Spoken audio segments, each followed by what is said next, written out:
नमस्कार, मैं हूं अंकुर और आप देख रहे हैं सत्यहिंदी.com। आइए एक नजर डाल लेते हैं अब तक की सुर्खियों पर।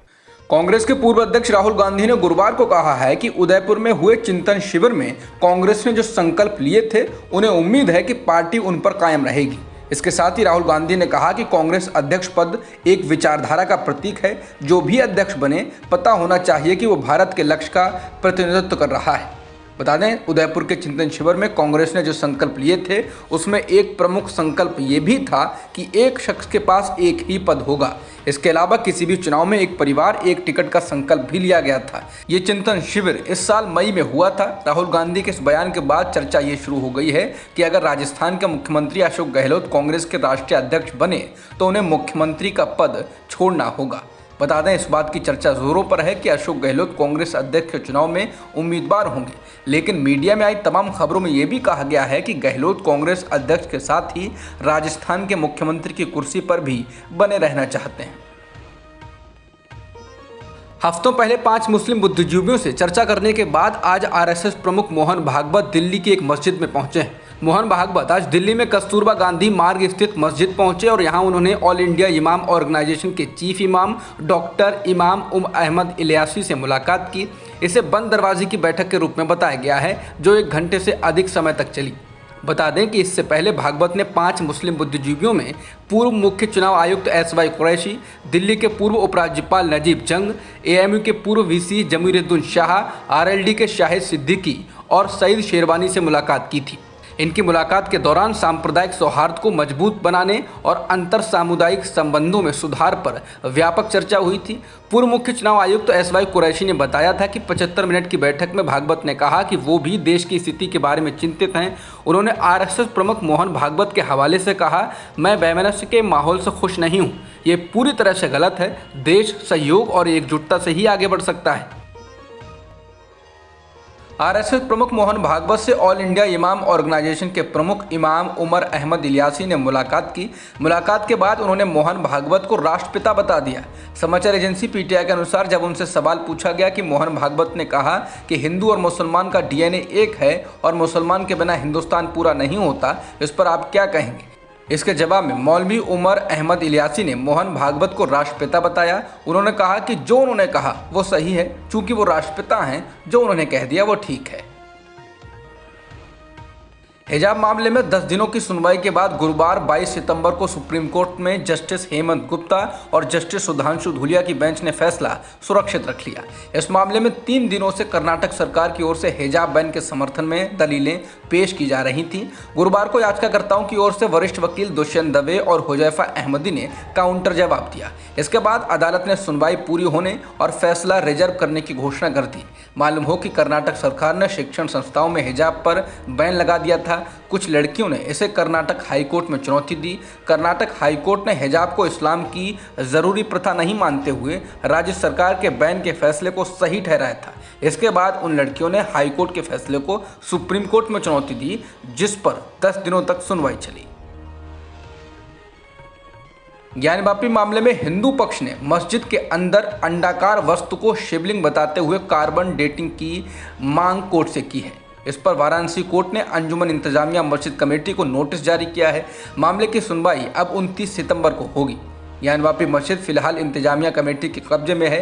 12 सितंबर को अदालत ने कमेटी द्वारा दायर उस अर्जी को खारिज कर दिया था जिसमें 5 हिंदू महिलाओं की याचिका न सुनने की मांग की गई थी।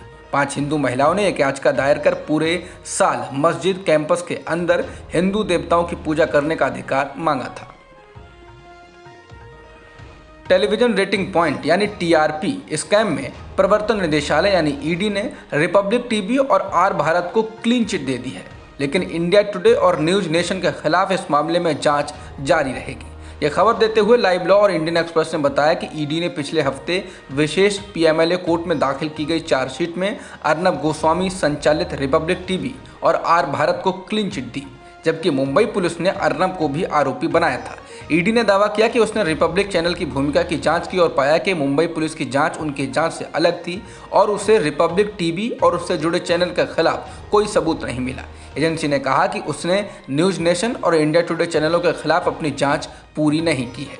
ईडी की रिपब्लिक टीवी को एक क्लीन चिट ऐसे समय आई है जब देश में टीवी चैनलों द्वारा फैलाई जा रही हेट स्पीच पर सुप्रीम कोर्ट में बहस जारी है।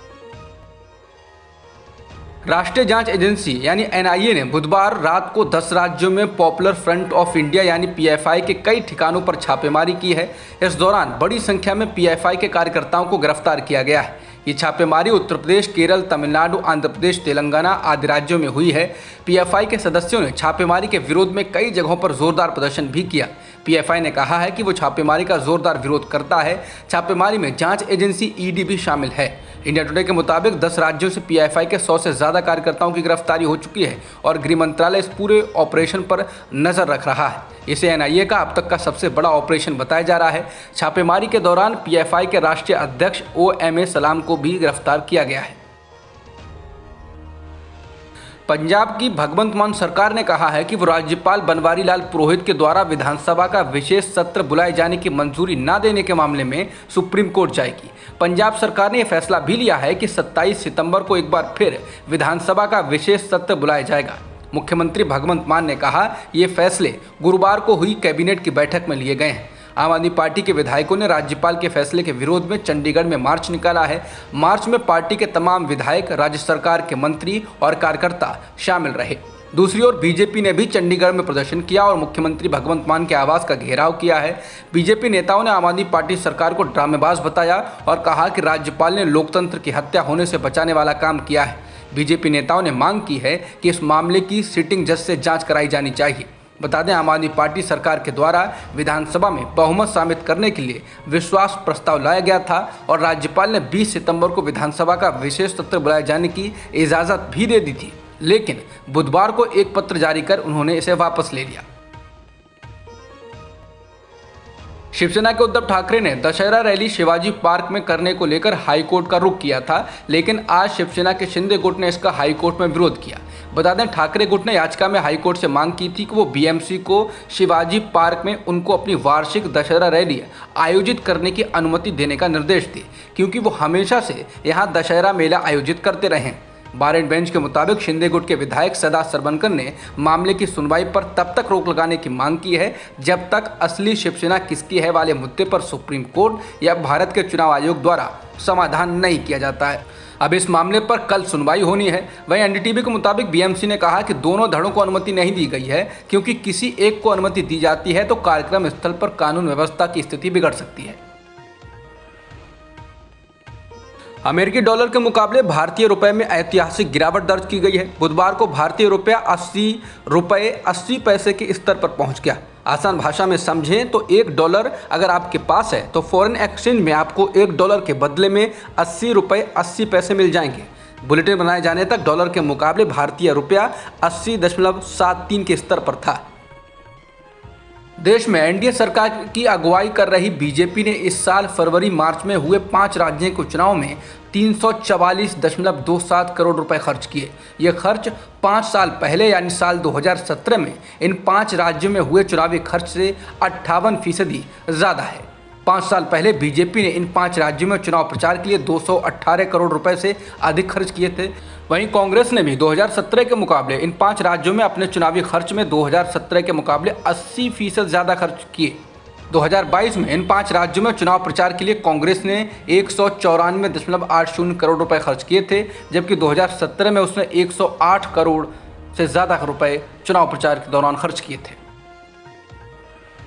ईरान में हिजाब को लेकर एक महिला महसा आमिनी की पुलिस हिरासत में मौत के बाद शुरू हुआ विरोध लगातार बढ़ता जा रहा है। ये लगातार 5वें दिन जारी है। इस दौरान महिलाएं कई जगहों पर हिजाब जलाकर विरोध कर रही हैं। इस विरोध प्रदर्शन में नौजवान भी शामिल हो रहे हैं। इन विरोध प्रदर्शनों में तानाशाह की मौत हो के नारे लगाए जा रहे हैं। बता दें, ये नारा ईरान के supreme leader ayatollah Ali Khamenei के लिए लगाया जा रहा था। बता दें, ईरान के कुर्दिस्तान प्रांत की 22 वर्षीय महसा आमिनी की पुलिस हिरासत में मौत हो गई थी। उनको पुलिस ने इसलिए हिरासत में लिया था क्योंकि महिला ने हिजाब से जुड़े नियमों का कथित तौर पर पालन नहीं किया था। इसके बाद से ही हिजाब और ईरान के सुप्रीम लीडर के खिलाफ विरोध शुरू हो गया है। अब तक की खबरों में इतना ही। बाकी खबरों के लिए बने रहिए सत्यहिंदी.com के साथ।